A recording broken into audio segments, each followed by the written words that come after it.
Hi guys, आप सभी का हमारे YouTube channel high school and intermediate studies में हार्दिक स्वागत है। ये क्लास चल रही थी क्लास 12th मैथमेटिक्स, जिसमें हम चर्चा कर रहे थे इनवर्स ट्रिगोनोमेट्रिक फंक्शंस पर। तो इसमें हमने कुछ एग्जांपल्स भी ले लिए थे और अपनी एक्सरसाइज भी हमने शुरू कर दी थी। तो उसी एक्सरसाइज को आगे बढ़ाते हुए आज हम कुछ क्वेश्चन और लेंगे मुख्य मान शाखा पर बेस्ड, है ना, प्रिंसिपल ब्रांच वैल्यूज़ या principal value branch, principal value range, कुछ भी बोल सकते हैं आप। तो हमने वहाँ पर कुछ क्वेश्चंस डिस्कस किए थे, बात समझ रहे हैं आप। यहाँ ज़रा ध्यान दीजिए, हमने लिखा हुआ है NCERT एक्सरसाइज 2.1 क्वेश्चन नंबर 5, 6, 7 और 8। ठीक है, वहाँ पर आई गेस हमने 4 क्वेश्चन डिस्कस किए थे, मैं एकदम अच्छे से नहीं ध्यान है। तो आप उसके आगे के ये कुछ क्वेश्चन जो हमने छोड़े हुए हैं, इन क्वेश्चंस को आप ट्राई कीजिए। अगर आपसे कहीं पर कोई गलती हो रही है या आप नहीं समझ पा रहे हैं तो विदाउट एनी हेजिटेशन आप हमसे कमेंट बॉक्स में पूछिए, ठीक है। और ये 8th तक यानी 8 के बाद ये जो 9th नंबर क्वेश्चन है, 9th और 10th हम यहाँ पर डिस्कस करने जा रहे हैं। तो आइए देखें, देखते हैं गाइस इसमें है क्या, इस क्वेश्चन में क्या कह रहा है। इसमें भी कह रहा है कि cos इनवर्स -1/√2 का मुख्य मान ज्ञात कीजिए। अच्छा, तो मुख्य मान हम फिर से आपको याद दिला रहे हैं कि मुख्य मान किसी भी इनवर्स ट्रिगोनोमेट्रिक फंक्शन का मुख्य मान, ठीक है, क्या होता है। ये जो मुख्य मान होता है वो उस इनवर्स फंक्शन की जो प्रिंसिपल वैल्यू रेंज होती है, प्रिंसिपल वैल्यू ब्रांच होती है, ठीक है, उसमें लाई करने वाला इसका एक मान होता है, मतलब उस रेंज में आना चाहिए। ठीक है, अभी देखिए एग्जांपल से आपको समझ आ जाएगा अगर आप भूल गए हैं तो। देखिए इधर हमने क्या किया था, इन क्वेश्चंस को मान कर ही तो सॉल्व किया था। ठीक है, तो देखते हैं, हम मान लेते हैं यहाँ पर कि जो cos इनवर्स -1/√2 है ना, इसकी वैल्यू क्या, थीटा। ओके, इसे इक्वेशन नंबर 1 मान लिया हमने। तो ये जो साइन लगा हुआ है, चिन्ह को कहता है इम्प्लाइज दैट। इसका मतलब ये होता है कि अब ये बता रहा है, इसके बाद अब ये बताएगा। ओके, यानी कि इसके बाद इसको हम ऐसा लिख सकते हैं, समझ रहे हैं ना। ठीक, तो -1/√2 इधर लिखा रहेगा और जो इनवर्स है उधर जाकर cos इनवर्स उधर जाकर cos बन जाएगा। ओके, तो cos theta is equal to -1/√2 आ गया। ठीक, माइनस लगा रहेगा और 1/√2 की वैल्यू हम डाल देंगे cos π/4। अच्छा देखिए ज़रा, यहाँ पर क्या लिखा हुआ है, अभी माइनस का cos π/4 आ गया। अब माइनस cos π/4 cos की कौन सी वैल्यू होती है, ठीक है। तो भाई इसे क्या हम थोड़ा सा यहाँ पर समझने की कोशिश करते हैं कि माइनस cos π/4 कैसे आएगा। तो देखिए यहाँ पर ज़रा जैसे कि यस, हम ले लें cos π - थीटा, तो ये होता है माइनस का cos थीटा। ओके, माइनस का cos थीटा होता है। अच्छा, तो वही तो लॉजिक हमने यहाँ पर लगाया हुआ है कि माइनस का cos थीटा है, तो इस माइनस के cos थीटा को हम क्या लिख सकते हैं, cos π - π/4 लिख सकते हैं। π - थीटा, माइनस के cos थीटा को cos π - थीटा लिख सकते हैं। ठीक है, सो गाइज यहाँ पर देखिए आप कि ये जो -1/√2 है उसे हम cos थीटा के बराबर यहाँ पर हम लिख रहे हैं। फिर cos theta is equal to -1/√2 आ गया। ठीक है, अब इसे हम बदलने जा रहे हैं, 1/√2 की जगह पर cos π/4 डाल सकते हैं, क्योंकि cos π/4 1/√2 होता है। अब माइनस cos थीटा लिखा हुआ है, इसे हम क्या लिख सकते हैं, यहाँ पर देखिए cos π - थीटा, माइनस cos जो यहाँ पर लिखा हुआ है ये थीटा, वो इधर आकर π - थीटा बन जाएगा और यहाँ से नेगेटिव गायब हो जाएगा। अब बात समझ गया। ठीक, तो cos π - थीटा, इसे हल करेंगे तो cos 3π/4 आ जाएगा। अच्छा, अगर आपको यहाँ पर हम लिख देते हैं, ठीक है गाइज, तो cos -1/√2 डायरेक्ट किस में चेंज हो गया, अब cos 3π/4 में। ठीक है, अगर आपको ये इतना लंबा प्रोसेस नहीं समझ आ रहा है तो आप डायरेक्ट यूँ याद रख लीजिए कि कॉस थीटा की कौन सी वैल्यू -1/√2 होती है, तो आप आंसर देंगे कॉस 135 की वैल्यू -1/√2 होती है। ओके, तो 135 को जब हम रेडियन में चेंज करते हैं तो 3π/4 आता है। आप इतनी बात समझ गए, बस यही एक बात छोटी सी थी जो यहाँ पर समझानी थी। तो आप इतनी बात अब समझ गए हैं। cos theta is equal to -1/√2 is equal to cos 3π/4। Okay, ये क्या दिखा रहा है, ये दिखा रहा है कि theta is equal to 3π/4 belongs to 0 to π close interval. इसका मतलब क्या है, इसका मतलब नीचे लिखा हुआ है, जरा समझिए। अर्थात यह जो थीटा है cos इनवर्स -1/√2, ठीक है, cos इनवर्स की मुख्य मान शाखा में स्थित है। इस बिलोंग्स का मतलब ये है कि जो थीटा हमें मिला है ये cos इनवर्स की जो मुख्य मान शाखा है 0 से π क्लोज इंटरवल, ये जो थीटा इज इक्वल टू 3π/4 लिखा हुआ है, okay, belongs to 0 to π close interval. इसका मतलब ये है कि ये जो थीटा हमें मिला है ये cos इनवर्स की मुख्य मान शाखा में स्थित है। ये बिलोंग का मतलब ये होता है। बात समझ गया? तो समीकरण 1 और 2 को देखिए।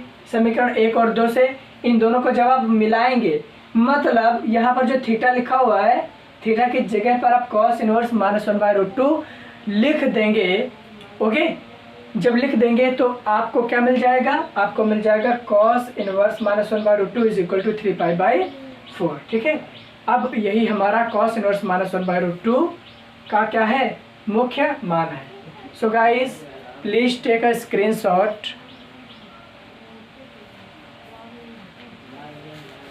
So now guys we move to the next question, that is 10th one.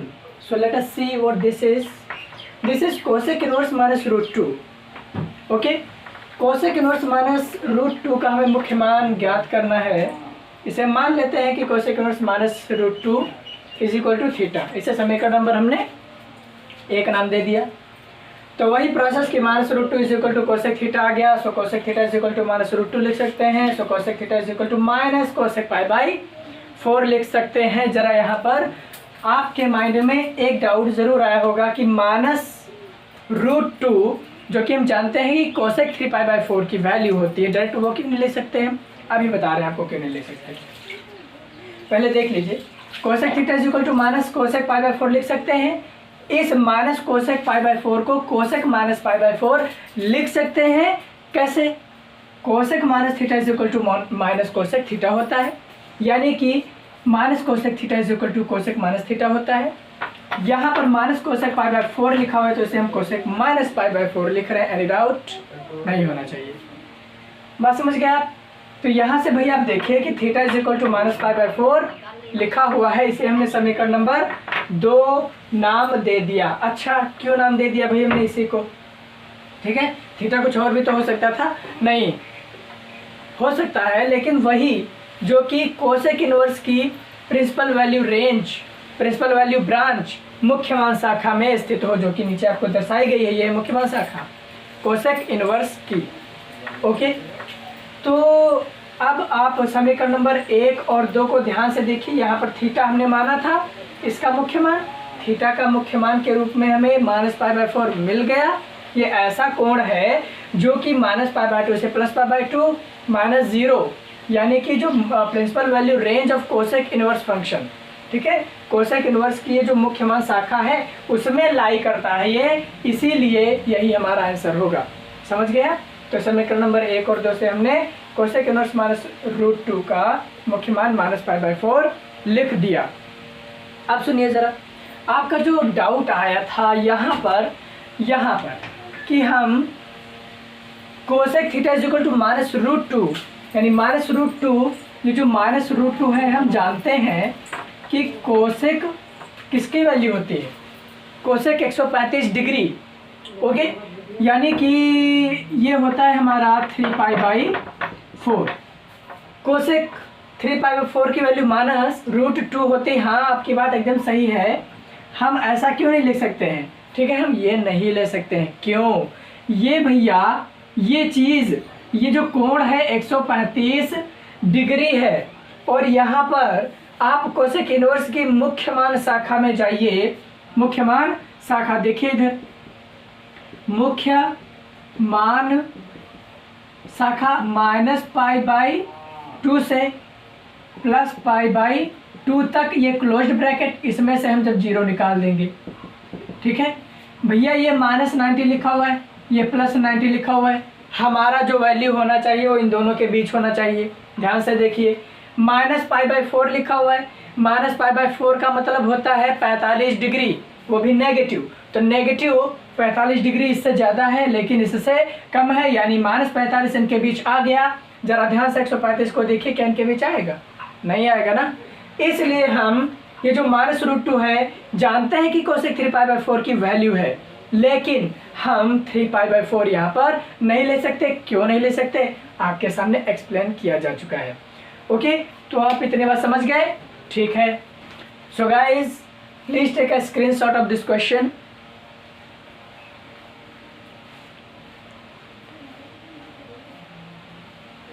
So guys, अब हम उस एक्सरसाइज के 11th क्वेश्चन पर पहुंचते हैं। देखिए 11th क्वेश्चन क्या कह रहा है, ये डिफरेंट है। ये कैसा है? ये थोड़ा सा डिफरेंट है। देखिए इसमें कह रहा है कि मान ज्ञात कीजिए इस एक्सप्रेशन का, ठीक है। कुछ आपको दिया गया है, व्यंजक दिया गया है, व्यंजक को इंग्लिश में एक्सप्रेशन कहते हैं। tan inverse 1 plus cos inverse -1/2 plus sin inverse -1/2, इन सब का मतलब इस एक्सप्रेशन का मान ज्ञात कीजिए। तो अब से आप इस लेसन में, जब तक कि लेसन खत्म ना हो जाए तब तक आप गांठ बांध लीजिए कि किसी एक्सप्रेशन का अगर मान ज्ञात करना है, उसमें जो इनवर्स फंक्शंस हैं, प्रतिलोम फलन है, उनके जो मान आप डालेंगे वे सारे के सारे मान कैसे होने चाहिए? मुख्य मान। समझ गया? लेकिन ये मुख्य मान है या नहीं है, मुख्य मान शाखा में स्थित है, ये बात अब हम लिखेंगे नहीं, आपको अब समझ लेनी है। ये बात आप समझ गए? ठीक है। देखिए इधर हम क्या करते हैं, हमें तो tan इनवर्स 1 की वैल्यू यहाँ पर डाल देनी है, cos इनवर्स -1/2 की वैल्यू यहाँ पर डाल देनी है, और यहाँ पर sin इनवर्स -1/2 की वैल्यू डाल देनी है, और इन तीनों को आपस में जोड़ देना है, जो आए वही हमारा आंसर। सिंपल सी बात। अब ये वैल्यूज हमें कैसे मिलेंगी? तो tan इनवर्स 1 का मुख्य मान ज्ञात करना है, जो वैल्यू आए इसकी जगह पर डालनी है। cos इनवर्स -1/2 का मुख्य मान ज्ञात करना है, जो वैल्यू आए इसकी जगह पर लिखनी है। प्लस sin इनवर्स -1/2 का मुख्य मान ज्ञात कीजिए, और जो वैल्यू आए इसकी जगह पर लिखनी है। फिर इन सबको जोड़ देना है, आंसर। तो ये मुख्य मान ज्ञात करने वाला क्वेश्चन ही तो बचा है, ठीक है। इन तीनों का मुख्य मान ज्ञात कीजिए और उन्हें आपस में जोड़ दीजिए, जो आए वही हमारा फाइनल आंसर हो जाएगा। तो मुख्य मान ज्ञात करना तो आप पहले ही सीख चुके हैं, ठीक है। कुछ 4, 5, 6, 7 हमें ध्यान है कितने क्वेश्चंस कराए गए हैं। ये क्वेश्चंस जब आपको कराए गए हैं तो उनमें आपने अच्छे से इन्हें सीखा हुआ है। तो आइए देखते हैं कि कैसे इसे सॉल्व करना है। तो tan इनवर्स 1 का मुख्य मान ज्ञात करना हमने पहले सीखा हुआ है, उसी तरीके से ज्ञात करेंगे हम। तो tan इनवर्स 1 = x हमने मान लिया, tan x = 1 आ जाएगा यहाँ से। ओके, तो tan x = 1 किसकी वैल्यू होती है? tan π/4 की। तो यहाँ से हमें x क्या मिला? x = π/4। अच्छा, ये कहाँ से बिलोंग करता है? ये tan की जो मुख्य मान शाखा है, ये मुख्य मान शाखा क्या है tan की? -π/2, π/2, वो भी ओपन। तो tan इनवर्स 1 का मान इस प्रकार क्या आ गया भाई? π/4 आ गया। इसे समीकरण नंबर 1 डाल दीजिए। अब देखिए दूसरा एक्सप्रेशन, मतलब दूसरी चीज़ क्या है? cos inverse -1/2। अब इसका मुख्य मान ज्ञात कीजिए। तो cos इनवर्स -1/2 को हमने थीटा मान लिया है, थीटा की जो वैल्यू आए वो हमें यहाँ पर डाल देनी है, यही हमारा मुख्य मान हो जाएगा। तो cos थीटा = -1/2 यहाँ से हमें मिलता है। लेकिन -1/2 किसकी वैल्यू होती है? cos की कौन सी वैल्यू होती है भाई? ये होती है cos 120। अब इस cos 120 को हम रेडियन में जब लिखेंगे तो cos 2π/3 लिख सकते हैं। देखिए इधर, ठीक है। तो -1/2 = cos 2π/3। ये 2π/3 120 है, लेकिन cos इनवर्स की जो प्रिंसिपल वैल्यू रेंज होती है वो होती है 0 से π। तो 0 से π का मतलब 0 से 180। तो 120 तो 0 से 180 के बीच ही आ गया ना, ठीक है। समझ गया? इसलिए मुख्य मान शाखा में है। हमने यही बताया आपको कि हमने यहाँ पर तो लिख दिया है मुख्य मान शाखा में स्थित है ये मान, लेकिन अब बार बार ये लिखा नहीं जाएगा, आपको अब खुद समझना है। ओके, तो थीटा = 2π/3 आ गया। इसलिए cos इनवर्स माइनस 1/2 की वैल्यू क्या आ गई 2π/3। इसे इक्वेशन नंबर 2 मान लीजिए। इसी प्रकार जो तीसरी चीज़ लिखी हुई साइन इनवर्स माइनस 1/2, इसे भी आप मान लीजिए, कुछ XYZ भी हम मान सकते थे, कुछ भी आप मान लीजिए, हमने t मान लिया है। ओके, तो यहाँ पर sine t equal to minus 1/2, आप इसे हम लिख सकते हैं माइनस साइन की कौन सी वैल्यू 1/2 होती है, आप बोलेंगे 30 यानी π/6। तो साइन माइनस वन, ये जो sine t equal to minus 1/2 is equal to minus sine π/6। लेकिन हम जानते हैं, हम क्या जानते हैं भाई, हम जानते हैं कि माइनस का जो साइन थीटा होता है इसे साइन माइनस थीटा लिख सकते हैं। ठीक है, ये जो माइनस का साइन थीटा होता है इसे साइन माइनस थीटा लिख सकते हैं, इसलिए ये माइनस का sine theta is equal to sine minus theta लिखा गया है। Okay, so sine T is equal to sine minus π/6।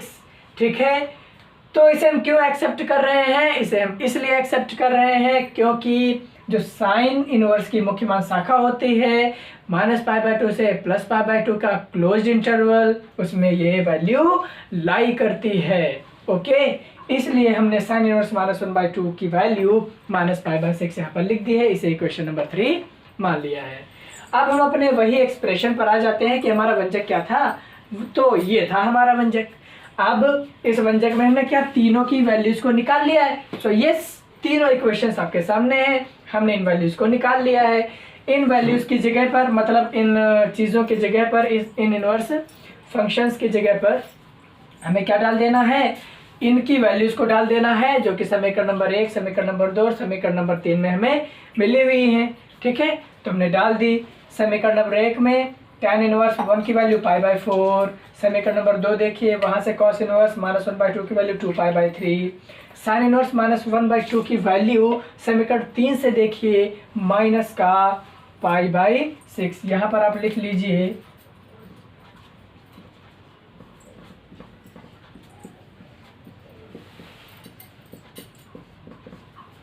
समीकरण 1, 2 व 3 से। ओके, ठीक, तो इन सबको जोड़ना था, लेकिन जो साइन इनवर्स -1/2 की वैल्यू है माइनस का π/6 आ गया है। ठीक है, तो प्लस माइनस माइनस हो जाएगा। ये बात एकदम फंडामेंटल मैथमेटिक्स में आपने सीखी हुई है। इसे हल करना तो आप हमसे ज़्यादा अच्छे तरीके से जानते हैं, तो आप हल कर लीजिएगा और आंसर क्या आ जाएगा 3π/4। ओके, तो इस प्रकार हमने इस क्वेश्चन को सॉल्व किया, इसका मान ज्ञात किया और वो क्या गया, वो आ गया 3π/4। So guys please take a screenshot.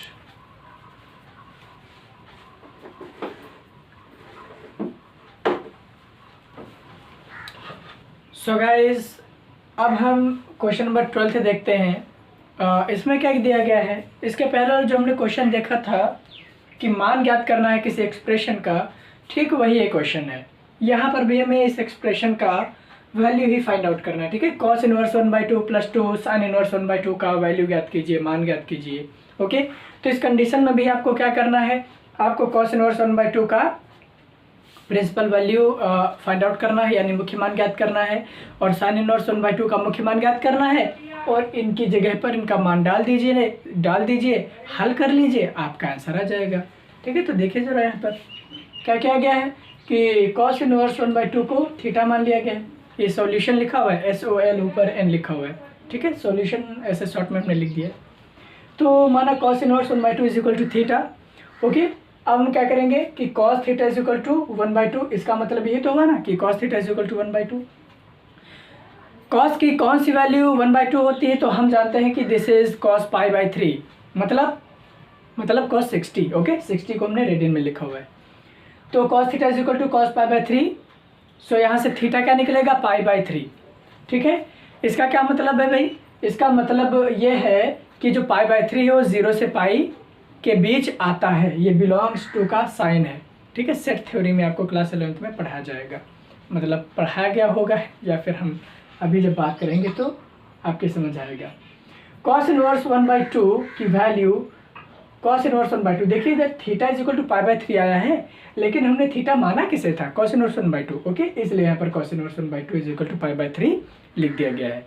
इसे क्वेश्चन नंबर पर आप कंसीडर कर लीजिए, मान लीजिए अब हम क्या करते हैं भाई, अब देखिए इधर, अब हमें दूसरा एक्सप्रेशन जो साइन इनवर्स 1/2 है उसे हम कुछ और मान लेते हैं, टी मान लेते हैं। आप XYZ कुछ भी मान सकते हैं, ABC कुछ भी मान लीजिए। ओके, मानने से मतलब हमने टी मान लिया। सो इसका मतलब क्या हुआ कि sine T is equal to 1/2।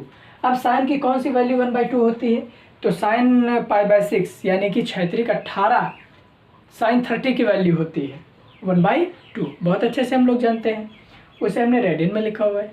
So sine T is equal to sine π/6 here. यहाँ पर आपको इतनी बात भी समझ आ गई। यहाँ पर आप देखिए तो यहाँ से आपको टी कितना मिलेगा, π/6। ये π/6 जो साइन की मुख्य मान शाखा होती है साइन इनवर्स की -π/2 से +π/2 उसके बीच लाई करती है। अगर ये उसके बीच लाई करती है, ओके, तो यही तो हमारे मुख्य मान हो जाएगी किसकी, साइन इनवर्स 1/2 की।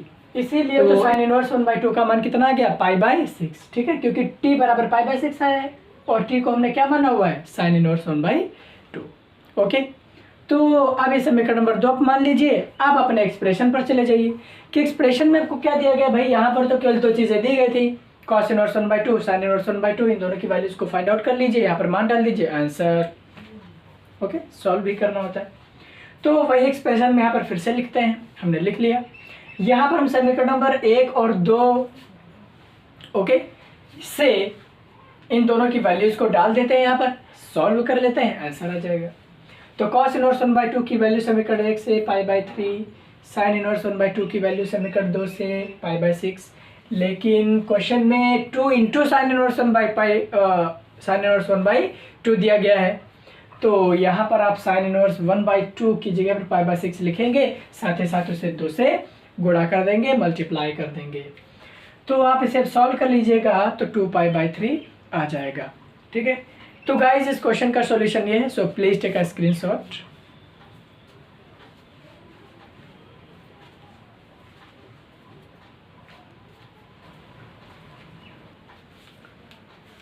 सो गाइज आज की इस वीडियो में हमने क्वेश्चन नंबर 12 तक सॉल्व कर लिया है। 2.1 की जो एक्सरसाइज है, ठीक है, लगभग नहीं बल्कि 90% कंप्लीट हो चुकी है। केवल 2 क्वेश्चंस बचे हुए हैं जो कि मल्टीपल चॉइस क्वेश्चंस हैं। आप कोशिश कीजिएगा उन्हें सॉल्व कीजिएगा, ठीक है। और अगर नहीं सॉल्व होते हैं तो नेक्स्ट वीडियो में हम आपको बता देंगे। नेक्स्ट वीडियो में हम कहाँ पर शुरुआत करेंगे भाई, हम शुरुआत करेंगे अपने फॉर्मूले से कि क्या फॉर्मूले वगैरह हैं इसमें। ओके, फॉर्मूले जो होंगे हमारे उन्हें हम बताएंगे कि ये फॉर्मूला है, ये फॉर्मूला यहाँ से बना हुआ है और उस पर बेस्ड कुछ क्वेश्चंस करेंगे। ठीक है, ऐसे अपने फॉर्मूला वगैरह को हम स्टडी करेंगे। ओके, रटना हमें नहीं है। तो यहाँ पर आपके सामने मैं शुरुआत में आपको बता दिया था कि कुछ क्वेश्चंस यहाँ पर जो हैं छोड़े गए हैं, ठीक है, आपकी प्रैक्टिस के लिए। तो आप इन question number 5, question number 6, question number 7, question number 8 को आप सॉल्व करने की कोशिश कीजिए। अगर आपसे सॉल्व होते हैं तो बहुत अच्छी बात है, नहीं होते हैं तो भी कोई बात नहीं, आप कमेंट कीजिए, हम आपको इनका सॉल्यूशन भी दे देंगे। सो गाइज आज की वीडियो के लिए बस इतना ही। मिलते हैं नेक्स्ट वीडियो में जहाँ पर हम फॉर्मूले वगैरह पर बात करेंगे, ठीक है, और अपने इस इनवर्स ट्रिग्नोमेट्रिक फंक्शन को आगे बढ़ाएंगे। So guys thank you and जय हिंद।